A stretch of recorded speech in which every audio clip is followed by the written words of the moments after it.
A lot of fun football last night between Denver Broncos and Seattle Seahawks. Thank you, Denver. Thank you, Denver. You took the shine and the light away from the Niners. There is a God. Gino. Hey, you know what? Gino. I was rooting against Seattle when that game started. As the game went going on, I was rooting for Geno Smith. How about Geno Smith? They wrote me off. I ain't right back. So we've got to have that audio. That was a gangster line. When's the album come out? Gangster line. That T-shirt's going to be printed up there in Seattle. I saw their Twitter account. Let's ride. That game. Okay, there's so many things to get into. If you didn't watch the game last night, Monday Night Football, let's start here. The schedule.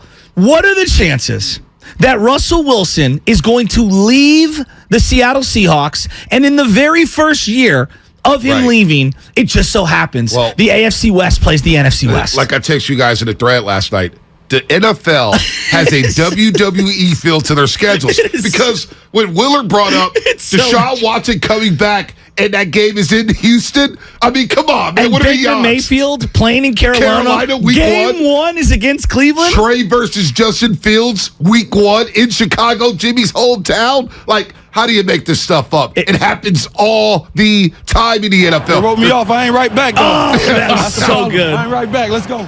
Give it again. I talked over it. Wrote me off. I ain't right back, though. That's the problem. I ain't right back. Let's go. Good for him. That was great. Good for him. So if you're just tapping in right now, Seattle's hosting Russell Wilson. Right. Okay, if you didn't watch it, it was insane. And the 12s were going nuts. I hate the 12s. I hate the 12s. Let's just call it what it is. And they're fake, pumped-in sound noise. Are you surprised they booed Russell Wilson after everything he did up there?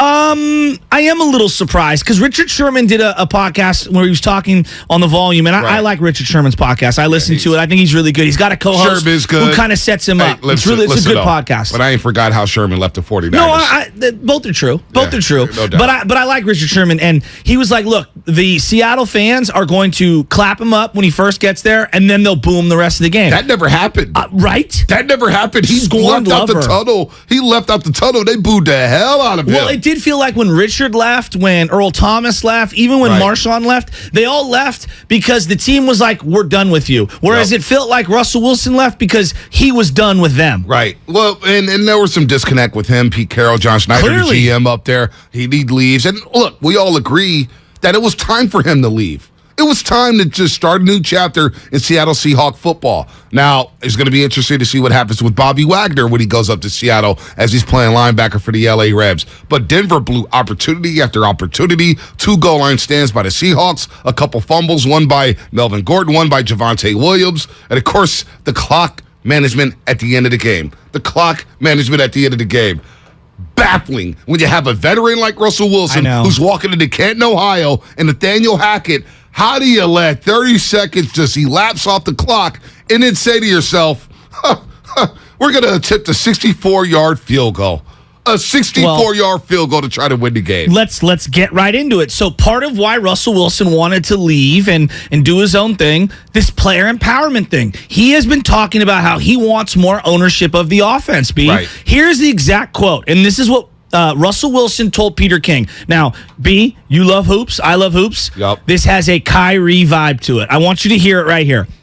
It's the ownership of the players owning our offense. This has to be a player-ran kind of a thing. Right. Coach Hackett gives us the keys to do that. I'm thinking more partnership than coach-player. When I hear that, I snap back and I go, oh, boy. That reminds me of Kyrie. Oh, boy. Oh, Steve Nash is only here to be a partner. Like, no, there needs to be a coach. No. He did sign the extension, $165 million guaranteed. Are you talking about Russ? Yeah, Russ. Yeah, but what I'm saying is that's a ridiculous way of framing it. So last night, Paul Hackett's on the sideline, his first game ever.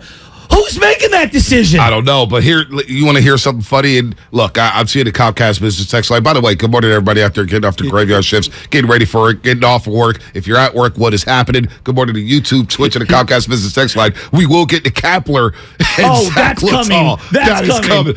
When Zach Littall punks you, yeah, this is all bad. But here's the Medicast. on when the Broncos were letting the clock run. They had three timeouts. Three timeouts. The 45? The 45. Okay, and there's about 50 seconds, 55 seconds? Yeah, 55 and seconds. I'm in my bed, I'm leaned up, and I'm like, what are they doing? What are they doing? Did what you are they think doing? Russ was going to win that game? Yes! I thought Russ was going to win that game. I thought it was four down territory. Yes, I no thought doubt. they were going to go for it on 4th and 5. For it. To me, you needed at least 7 or 8 more yards. So here's the Manning cast as it's going down and the clock is running down. This is Eli Manning, Peyton Manning, and special guest Shannon Sharp. I love Shannon. Might try to draw him off side, Z. You don't have that much Dummy time. snap count. You don't want to waste that much time, I don't think. Running a play. And it looked unsettled. Sutton doesn't know what he's doing. Hurry up. Hurry. Time out. What the? So you just burned 30 seconds to call a timeout? A lot of time wasted right there to call timeout, Pate. Yes. Right? Yes. Because even now, if you get 5 yards, you still got 2 timeouts, but you gotta get some yardage. They're going to kick it. They're going to kick it. Kick what? They're kicking right here? Kicking the field goal right here. Hold on. Oh. How far? They're kicking Let me see how far this is. 62-yarder. 63-yarder. What? 64-yarder for the win. And you know what? He had the distance, right? Yeah, he didn't have the distance. But B, I mean, a 54-yarder I don't even feel confident on. Like, what are we doing? What are we doing in Seattle? Letting that clock But run you off. just paid the guy $250 million to be your quarterback, and you're like, you know what? Let's trot the kicker out. Dude, Nathaniel Hackett is already on the hot seat. So should Russ, because Russ and him are partners. But Here's the players. quote. Russ and the coach are not coach-player. This is an unnamed source telling Pete King. Oh, my gosh, Pete King. Yeah, Jesus they're Christ. partners. They're partners. Partners. It's like a law firm, right? It's Shasky and Hill. They're partners. They're going to represent you. Hey, if Shanahan did a field goal attempt 64 after acquiring Russell Wilson and paying him $250 million, we would lose our minds. we would have Ned Starked him. Head on a spike. Fired that night. Right?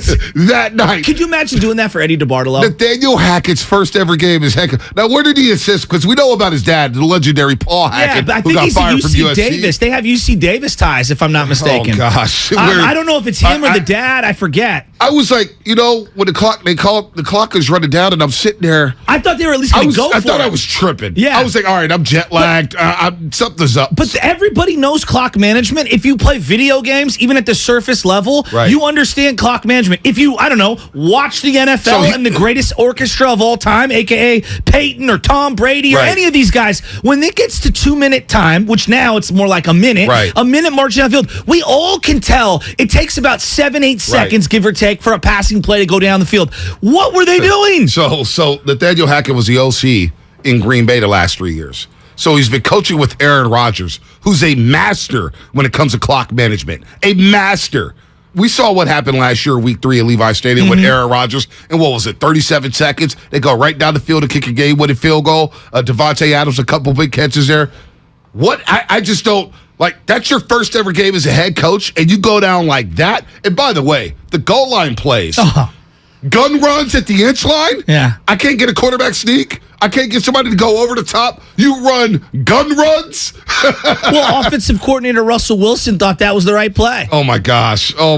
Russell Wilson, great debut for him in Denver. They lose to Seattle. It was great. Hey, look, Judy dropped a couple balls down the stretch. Yeah, he did. He sure did. They're a weird team. Denver, they may be on the outside looking in, man, in the AFC. I'm not sure about them. Something's weird. They don't have an identity. They don't know if they want to run the ball. They don't know if they want to pass. Not here's the enough Judy, identity. not enough Sutton. Their identity is Russ. Russ is the coach. I'm telling you, this is the weirdest thing ever. Yeah. Russ has entered a zone where I thought the corny thing was like, he's gone way too deep into it. No, he was high-fiving air yesterday coming out. It's so weird. What about him on the logo? Like, I've never seen him just started praising Jesus on the Seahawks logo. No, it was as if God was glowing him and like, it was like, weird. Look, it is weird. And I was rooting for Geno Smith. I can't believe I can say that, but I know this is a guy who had a really horrible situation with the Jets, and I think everybody ran him out of town. They did run him out of town. He was they had no talent around him. He got into the fight with the defensive lineman.